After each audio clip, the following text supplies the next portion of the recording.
संसार का ये कैसा नियम है, जब इंसान सुख में होता है तो पूरी दुनिया उसके साथ खड़ी होती है, लेकिन जैसे ही उस पर बुरा वक्त आता है तो उसके अपने भी मुंह फेर लेते हैं।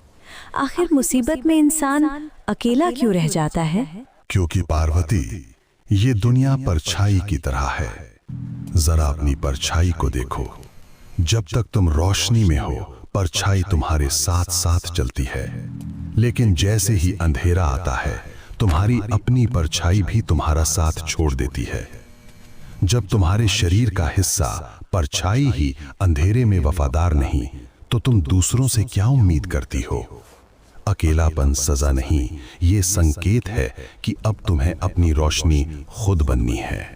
सत्य है प्रभु, अंधेरे में सब गायब हो जाते हैं।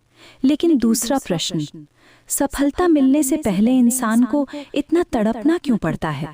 क्या उसे आसानी से मंजिल नहीं मिल सकती? नहीं पार्वती, क्योंकि आसानी इंसान को कमजोर बना देती है। उस तितली को देखो, उसे कोकून से बाहर आने के लिए बहुत जोर लगाना पड़ता है। अगर मैं उस कोकून को खोल दूं और उसे बिना मेहनत के बाहर निकाल दूं, तो उसके पंख कभी मजबूत नहीं होंगे, वो कभी उड़ नहीं पाएगी। इंसान का संघर्ष ही उसके पंखों में ताकत भरता है। दर्द उसे तोड़ नहीं रहा, उसे उड़ने के लिए तैयार कर रहा है। अद्भुत, संघर्ष ही शक्ति है। अंतिम प्रश्न प्रभु, जो लोग चुपचाप मेहनत करते हैं, दुनिया उन्हें नाकाम क्यों समझती है? उनकी मेहनत किसी को दिखाई क्यों नहीं देती? क्योंकि निर्माण हमेशा शोर के बिना शांति में होता है।